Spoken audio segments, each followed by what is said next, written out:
Le Canadien a quand même connu une bonne semaine par rapport à ce qu'on s'était habitué dans les dernières semaines, justement.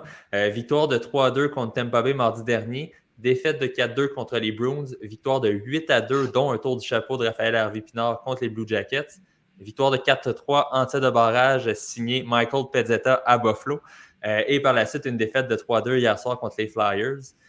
Julien, peut-être pour commencer, on s'entend, on peut oublier le top 4 des choix au repêchage si on ne compte pas la loterie là, pour le Canadien avec cette semaine-là. Là. On peut oublier ça, mais c'est correct. Tu sais, honnêtement, bon, top 5, c'est excellent dans une cuvée qu'on dit qui est vraiment très riche et très profonde. Mais tu sais, pour la culture d'équipe, c'est bon.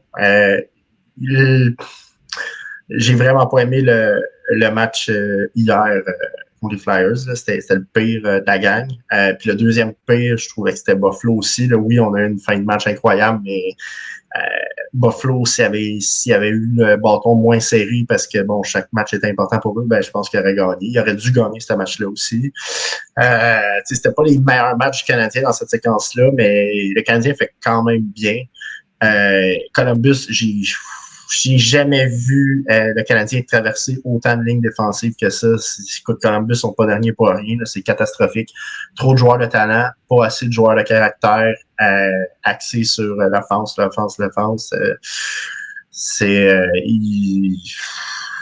Gaudreau, je ne sais pas dans quoi il s'est embarqué, là, mais j'y annonce que l'équipe est en construction pour au moins 4-5 ans. Ben, je dirais que son portefeuille, quand même, malgré tout, ne devrait pas être trop triste de cette reconstruction-là. Ouais, mais tu sais, dans la vie, c'est pas juste l'argent. Écoute, ça T'sais, dépend le joueur. Ça dépend ouais, toujours. mais Gaudreau, là, tu sais, honnêtement, on s'entend, il va avoir fait son cash là, à la fin de sa vie. Là. Il veut compétitionner, il veut être dans une équipe aspirante. Il reste quoi, là, 6 ans à jouer à peu près. Là. Fait que, tu sais, je peux pas croire que ce gars-là, il est content de ce qui se passe parce qu'il est sur 9.5. Là, mais en tout cas, je vais laisser les autres parler.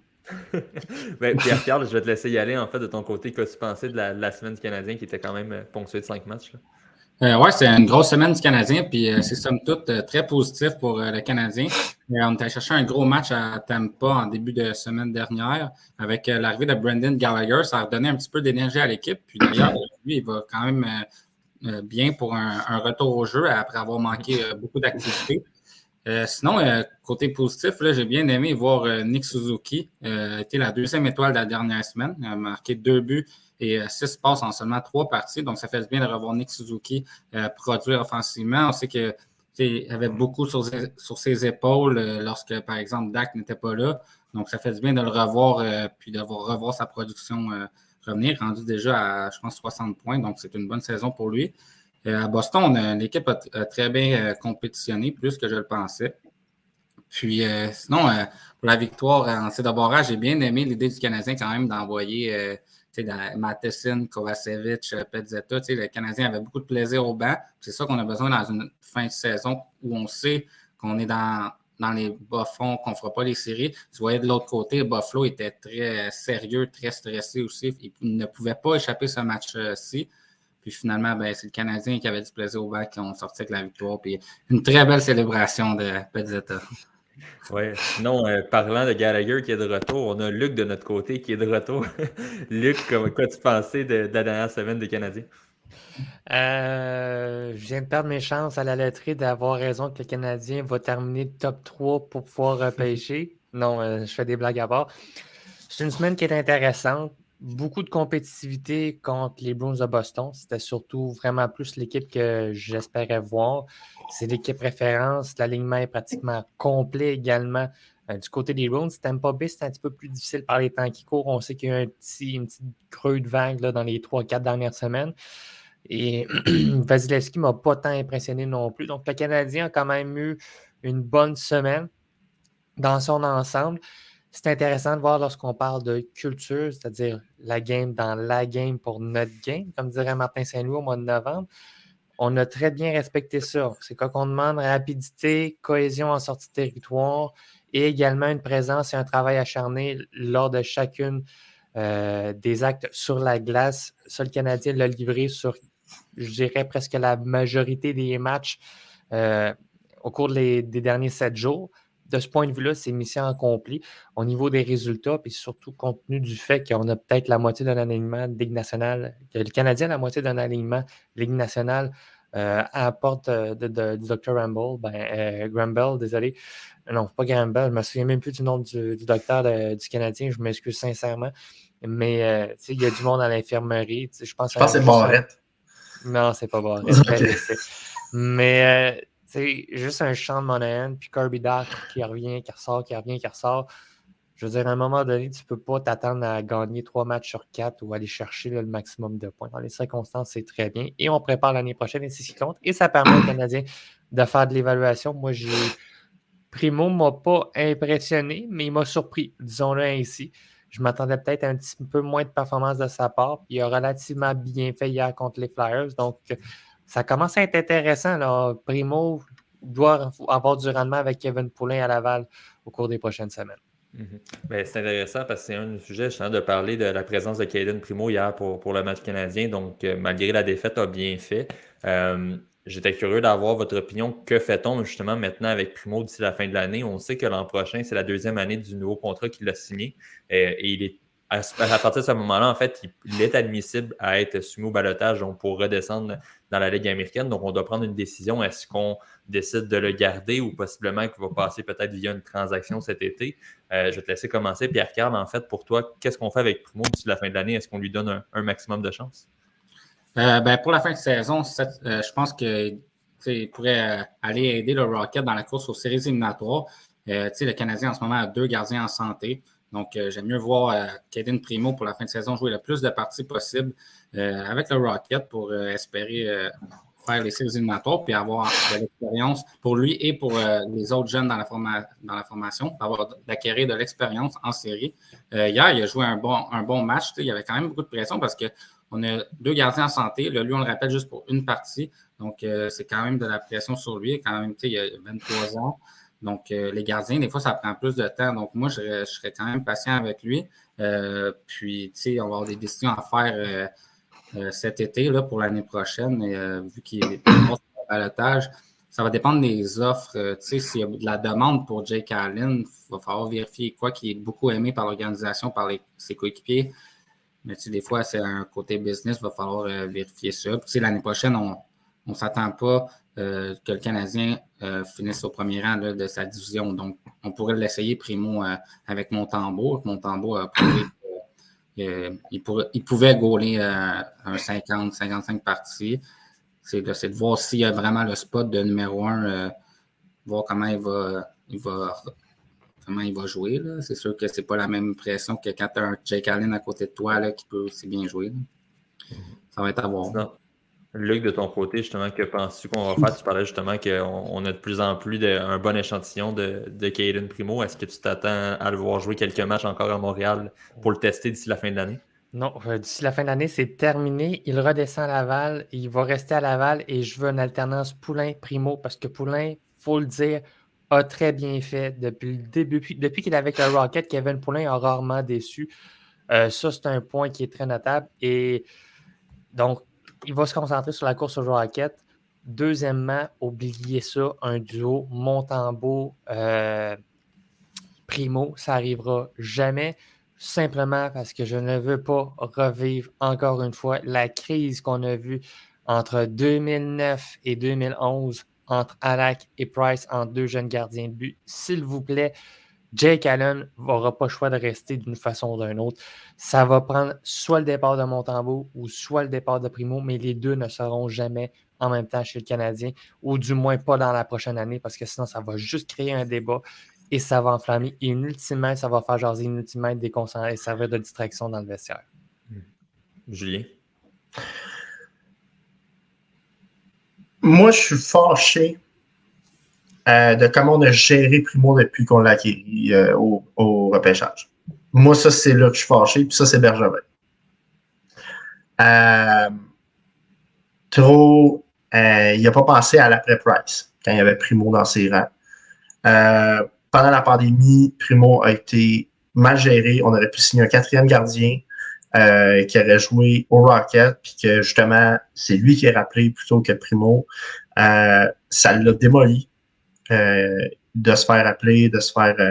puis là, justement, il s'est fait prendre à un match qui était pas prêt dans la Ligue nationale, puis il s'est fait démolir, puis depuis ce temps-là, on sent que c'est fragile. Là, on lui a donné un contrat de 2 ans, un volet. C'est toutes sortes de choses bizarres. Je trouve tellement. Puis encore 3 gardiens sous contrat, pas 4. Honnêtement, j'ai bien de la misère à comment gérer les gardiens chez le Canadien. Là, on est comme pogné. Parce que lui, il va être soumis au balotage probablement au début de la saison prochaine si on n'a pas échangé soit Montembeault ou Jake Allen, ce qui va sûrement arriver, parce que je ne vois pas le Canadien échanger un de ces deux-là. Donc, on va perdre Caden Primo, que moi, je pense qu'il y a encore l'avenir dans la Ligue nationale. Regardez, Montembeault, 25 ans, 26 ans. En fait, il va se passer exactement ce qui s'est passé avec Montembeault qu'on a reçu. Que les Panthers regrettent un peu comment ils ont géré le gardien, mais nous, il va se passer la même affaire avec Primo. Donc, c'est dommage, mais je pense qu'effectivement, ça va finir là, en espérant que le Canadien signe un de ses autres là, qui ont dans le système qui monte à la balle. Mais je trouve ça tellement décevant parce que moi, j'y crois encore à ce gars-là. Puis, je trouve ça juste plate la situation. Luc, tu voulais peut-être ajouter? Moi, je vais dire ceci.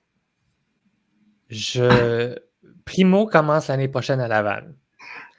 Et il va monter à la date limite des transactions. Parce que c'est soit lui ou c'est soit Montembeault qui va partir d'ici la prochaine année.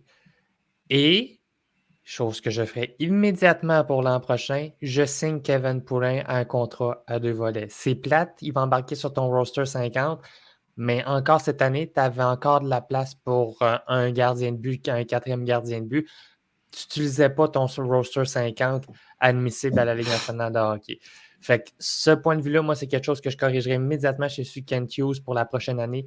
Kevin Poulin signe un contrat à 2 volets. Primo commence l'entièreté des 52 premiers matchs automatiquement à Laval, ou à moins que Montembeault se fasse échanger ou que lui parte. Et à ce moment-là, Primo arrive à la date limite des transactions et ou durant le début de la prochaine saison, arrive à Mais je suis Montréal. pas sûr, mais si Primo fait le camp, peu importe, il est soumissible au balotage, même si on signe Poulin. Automatiquement. Ouais. Fait qu'on va le perdre pour rien, c'est à peu près sûr cet automne. À moins qu'il y ait un camp incroyable puis qu'on décide d'échanger à Allen à la dernière minute, mais ça, je pense pas que ça va arriver. À moins qu'il y ait un des gardiens qui soit blessé. Mais on ne peut pas se fier là-dessus. Encore là, il faut aussi voir les plans du Canadien. Est-ce qu'on prévoit de l'échanger aussi au courant de l'été? C'était un peu une vitrine qu'on lui donnait au match d'hier, tout dépendant aussi. C'est pas une vitrine. Ça sera pas une grosse valeur. Un match, là, c'est pas une vitrine. Ouais. Ce dossier-là a été mal géré sous l'ère Bergevin. Mais à partir de ce moment-là, on ramasse les pots cassés, puis on essaie de faire le mieux possible avec un dossier qui est mal géré, qui a été mal géré à la base, parce que Bergevin, tout ce qu'il voyait, c'était Price,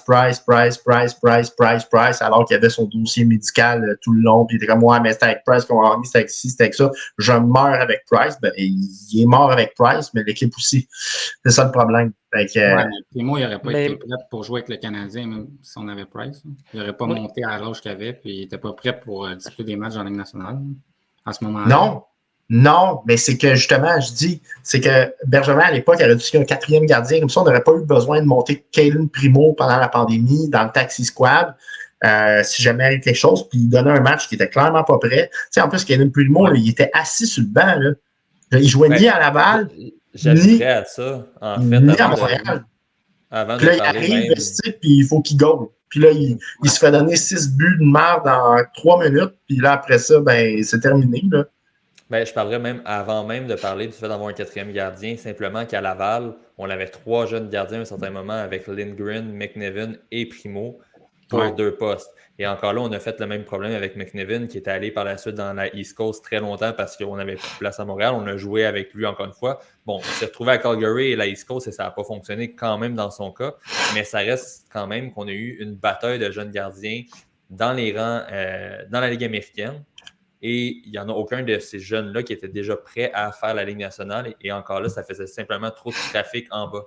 Donc, ce qu'il aurait fallu, c'est peut-être de choisir d'établir quel gardien tu souhaites garder dans les rangs mineurs et par la suite justement faire une signature pour un Choisir vétéran celui qui a le peut plus haut faire les potentiel, puis envoyer l'autre à l'abattoir dans le taxi squad. Puis à l'époque, de loin, c'était Cayden Primo qui avait le plus gros potentiel. C'était clair et évident. Fait que tu mets Lindgren dans le taxi squad, puis ça a l'air que c'est un bon gars, c'est un pro. Stephen White l'a dit, il est exemplaire, il a une éthique vraiment incroyable. Fait que ça n'aurait pas nuit à l'ambiance ou au vestiaire ou quoi que ce soit, qu'il soit sur le banc ou qu'il joue une coupe de match, même si c'est pas le meilleur. Donc, moi, honnêtement, ce dossier-là a été très mal géré par l'ancienne direction. Et là, en ce moment, on se retrouve avec les conséquences de ça. Hughes ne peut pas faire de miracle. Bon, il a fait jouer un match. OK, il est rendu là. Est-ce qu'il va échanger Allen cet été? Ça pourrait être une erreur, mais en même temps, ça serait une erreur aussi de laisser partir Cayden Primo. Fait que, tu sais, peu importe ce qu'il fait, il va faire de quoi qui n'est pas la bonne affaire, mais il n'y a pas le choix. Moi, je tiens juste à dire que des équipes qui recherchent un jeune gardien de but, il y en a beaucoup en ce moment. Ouais. Donc, monnaie d'échange, bonjour. Et ça peut être autant pour Montembeault que pour Primo. Quoique la direction semble dire que Montembeault ne bougera pas. Donc, si un gardien a bougé à Montréal, ça ne sera pas Montembeault. Puis Carbone aussi ne devait pas se faire congédier. Il restait à Montréal. Moi, personnellement, je changerais Allen. Je pognerais un crouton qui est entre Laval, la Ligue américaine et la Ligue nationale, avec Montembeault. Whatever. Je mettrais Montembeault avec lui. De toute manière, c'est pas l'année prochaine qu'on va avoir un Coupe Stanley. Puis, on se croise les doigts que Cayden Primo se développe. Parce que de toute manière, Allen, il sera pas là pendant qu'on va être bon. Il reste 2 ans son contrat. On va peut-être être bon dans 2 ans. Il va rester 1 an. Moi, je miserais sur Primo pour Montembeault, personnellement, quitte à signer un gars, là, un Hutchinson ou un affaire de même là, qui fait un peu la navette entre les deux. Là. Puis ça sera pas beau, mais regarde, je veux pas perdre Primo parce que c'est pas là qu'il faut gagner. C'est dans 2, 3, 4, 5 ans. Puis dans 2, 3, 4, 5 ans, Allen sera pas là. Ça va être Montembeault, puis probablement Primo, puis il y en a d'autres dans l'organisation, là, Dabus qui est quand même pas pire, puis etc. Excusez-moi, je me suis échappé. T'as-tu raté? Non, j'ai dit Pittsburgh. Excusez-moi. Ah, Pittsburgh. Ouais, mais Pittsburgh, justement, il faut qu'il gagne là. Mm-hmm. Puis à on a besoin d'un gardien pour avoir une relève aussi, mais c'est... il y a des équipes qui, en ce moment, justement, sont dans la bulle pour gagner. Ou ben non, doivent penser à une reconstruction éventuellement. Il y a beaucoup d'équipes qui vont être intéressées. Ça, je pourrais dire. Ben, tu vois, Allen, là, c'est un candidat parfait pour Pittsburgh. Évidemment, ils ne signeront pas Casey DeSmith. Je pense qu'il reste 1 an son contrat. Mais moi, ça ne me dérangerait pas d'échanger 1 pour 1. Ou, tu sais, Pittsburgh, il faudrait qu'il nous donne un choix de 3 4e ronde avec. Là. Mais, regarde, moi, honnêtement, je ferais tout pour garder Primo. C'est pas comme si on avait un Askarov ou un Wolf qui attendait, à moins qu'on aille le chercher cet été, mais ces équipes-là ne donneront jamais ces gardiens de but-là. C'est pas comme si on avait ça, là, qui s'en venait, puis qu'il n'y avait pas encore, mettons, de contrat d'entrée ou quoi que ce soit, qui s'en venait, puis c'est pas grave si on perd Cayden Primo parce qu'on a encore peut-être meilleur qui s'en vient. On n'a rien d'autre. Dabus, là, il y a des moins bonnes stats que Primo. Là. Tout le monde est comme il fait bien dans la NCAA, ouais, mais il y a à peu près 1,020% de moins que Primo aux mêmes âges puis au même moment. Fait que, tu sais, c'est ça. Il faut garder Primo, on n'a pas le choix. Sinon, on va faire attendre encore 4-5 ans avant d'avoir un gardien de but, là, un jeune espoir dans le système. Là, mettons qu'on l'a pas cette année, parce que ça prend ça des gardiens à moins encore là, exceptionnel. Encore là, présentement, je ne pense pas que le Canadien prévoit reconstruire son équipe autour d'un gardien de but comme ça a été le cas pendant les dernières décennies. Non, mais en faire correct. Oui, mais encore là, je crois qu'en ce moment, l'évaluation est de savoir que va devenir l'avenir avec Samuel Montembeault. Si Samuel Montembeault continue de faire le travail, est-ce qu'il peut devenir ton gardien numéro 1? Peut-être dans le futur. Je le vois mais il faut un bon gardien numéro 2. Oui, mais Allen sera plus là dans 2-3 ans. Un bon numéro 2 peut aller chercher sur le marché des joueurs autonomes. C'est pas non plus une problématique. De moins en moins. De moins en moins dans la nouvelle Ligue nationale. Justement, tu dis, on n'a pas besoin du meilleur numéro 1. Donc, on a besoin d'un très bon numéro 2. Puis toutes les équipes se disent la même chose. Maintenant, la Ligue nationale, c'est un 2A ou un B, puis un 2A ou un B. Ben, il n'y a pas de gardien qui joue 60-70 matchs. Puis, tu vois, là, regarde, Tampa Bay, là, Brian Elliott, là, c'est catastrophique. Là. Si Vasilevski se blesse, là, c'est terminé. Là. C'est fini. Ah ouais. Terminé. C'est fini. Ça n'existe plus, ce concept-là. Ça va exister de moins en moins. Donc, moi, je pense que... les Leafs avec Chris Kreider dans leur aliment. Oups, je viens de penser à voix haute. On va passer au prochain sujet, en fait, qui parle de... 21 minutes sur le Canadien, puis on a appris qu'il était éliminé hier. Exactement. Donc, c'est pour ça qu'on va essayer d'accélérer. Je vais vous faire jouer un clip justement de Martin Saint-Louis hier soir avant la rencontre contre les Flyers. Ouais. Non, il va jumper dans la game. Qu'est-ce que tu sentais qu'il était peut-être à l'aise ou prêt? Ah, c'est une question pour Kent, ça. Est-ce que... je comprends pas que c'est une question pour Kent. C'est toi qui fais ton line-up? Oui, c'est une question pour Kent. OK. Pas très content, le Martin, de cette question-là qui a été posée. Bon, on comprend évidemment que c'est une demande de Kent Hughes de faire rentrer Farrell dans l'alignement. Même Gorton a parlé aux médias par la suite pour mentionner que sa famille et les amis de Farrell étaient à Philadelphie, donc il va jouer. Pierre-Carl, je vais te laisser commencer. Peut-être que penses-tu de cette décision-là qui passe, si on veut, par-dessus l'entraîneur-chef? Je pense que Martin Saint-Louis aurait aimé que Sean Farrell participe à des réunions face à un entraînement. Là, il est arrivé dans la Ligue nationale, premier match en carrière, puis même pas patiné une fois avec ses coéquipiers. Il a pas rencontré. Donc, c'est sûr que c'est difficile là, d'arriver dans la LNH, même si c'est un jeune de 22 ans. Mais il a quand même bien fait dans l'ensemble. Je pense que ce qu'il faut, c'est d'avoir une progression au fil des prochains matchs. Là, il va pouvoir pratiquer avec ses coéquipiers. Il a joué 13 minutes, puis qu'il ait fait 4 buts hier ou qu'il en fasse 0, c'est vraiment au fil des prochains matchs comment il va se comporter. On a vu quand même que c'est un joueur qui est explosif, pardon, la difficulté. Mais c'était quand même difficile aussi d'affronter les Flyers de Philadelphie dans un match défensif, puis à l'étranger en plus. Donc, je pense que ça va aller juste en s'améliorant, mais il ne faut pas s'attendre non plus à ce que ça soit une vedette d'ici la fin de l'année. Je pense que ça va être une progression dans son cas jusqu'à la fin de la saison. Julien, penses-tu qu'on aurait dû attendre avant de le rentrer dans l'alignement? Il y a deux écoles de pensée. Moi, je pense que oui. Mais je comprends Kent Hughes qui est beaucoup axé sur le côté humain. Puis c'est comme sa famille est là. T'sais. Mais en même temps, le côté humain, c'est aussi tu te garages dans la mêlée puis il n'y a aucune idée de ce qu'il va faire devant sa famille. T'sais. Fait que moi, personnellement, j'aurais attendu. C'est pas comme si sa famille n'aura pas d'autres occasions. Là. Ça a donné qu'ils sont là, fait qu'on va le faire jouer ça. Je trouve ça un peu... c'est un peu ligue de garage, mais ça, c'est personnel. Non, j'ai pas aimé ça. J'ai pas aimé ça de mettre ces conditions-là parce que, tu sais, tu peux scraper le jeune. Là, mettons, là, il se fait manger puis il joue pas en troisième parce qu'il fait trop manger puis clairement, il n'est pas prêt parce qu'il connaît pas le système ou quoi que ce soit. Quoique hier, le Canadien n'a pas joué le système. Il n'y avait aucun système. Fait que ça n'a pas trop d'ennui dans les faits, là. Mais même s'il y avait su le système, les autres ne le jouaient pas. Fait que ça, c'était pas trop grave. Mais n'empêche que moi, tu sais, quand un jeune qui arrive, tu veux le mettre dans les meilleures conditions, tu veux, tu sais, ça fait partie de ça, le développement, c'est super important, le côté psychologique, le côté technique. Puis ça, je pense que c'était un petit peu trop... c'était très émotif comme décision du DG et non rationnel. Puis justement, moi, je pense que quand tu es DG, il faut que tu prennes des décisions plus rationnelles que émotives. Donc, j'aurais aimé attendre. Puis que au moins qu'il soit dans les meilleures conditions pour jouer, ce qui n'était pas le cas hier. Mm-hmm.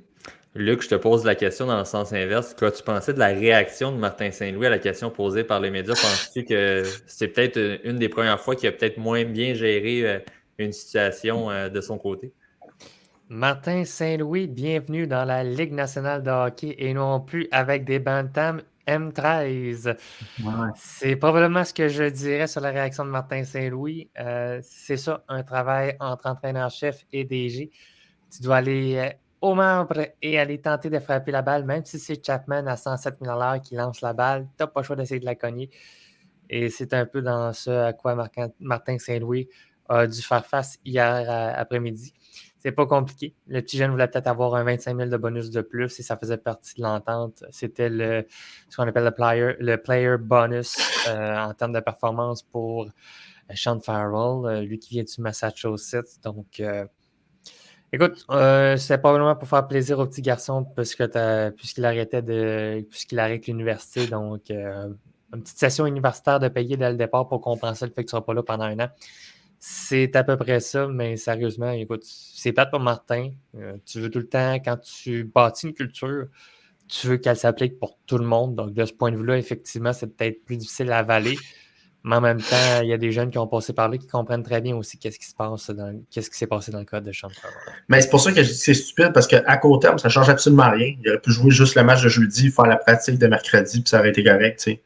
Mais à long terme, on parle de culture, on parle de s'il y avait eu un match épouvantable, ça a peut-être miné son mental, de dire « Oh my God », puis ça va peut-être retarder son développement. Donc, les conséquences de faire ça étaient plus grandes que ce que ça aurait pu donner de positif. Donc, pour moi, c'est une mauvaise décision de la part du DG. Ouais, c'est un joueur de hockey. Là, oui, il n'a pas appris non plus le système. Puis moi aussi, je ne l'aurais peut-être pas nécessairement fait jouer hier. Là, mais en même temps, ça reste un joueur de hockey. Donc, il fasse les choses simples sur la patinoire. Puis juste de le voir patiner avec l'équipe. La Ligue bleue est en même place. Puis, si ça retarde son développement ou ça nuit, ben là, c'est parce qu'il n'est pas prêt à jouer dans la Ligue nationale. Là, si on est rendu là puis qu'il n'est pas capable de chausser les patins. Donc. Moi, la seule chose que je trouve ça dommage, le jeune ne pourra pas aller jouer dans la Ligue américaine. Ça, c'est la seule chose que je trouve ça dommage. Ça aurait peut-être même été très bon pour son développement qu'il soit impliqué dans une course aux séries dès son arrivée. Je ne pense pas que Jean-François Houle l'aurait mis dès le départ, mais au moins d'aller s'acclimater dans une équipe qui se bat, ça aurait été vraiment quelque chose de très pertinent dans le reste. Ouais, encore là, évidemment, ça c'est de la façon que le contrat a été signé qui ne permettait pas non plus d'aller dans la Ligue américaine cette année, contrairement à Struble, que son entente commence l'an prochain, qui a signé une entente Rocket. Et je pense que Farrell aurait attendu un an de plus s'il avait dû signer une première année à jouer dans la Ligue américaine, mais ça, évidemment, c'est la réalité contractuelle des jeunes qui sortent de la NCAA.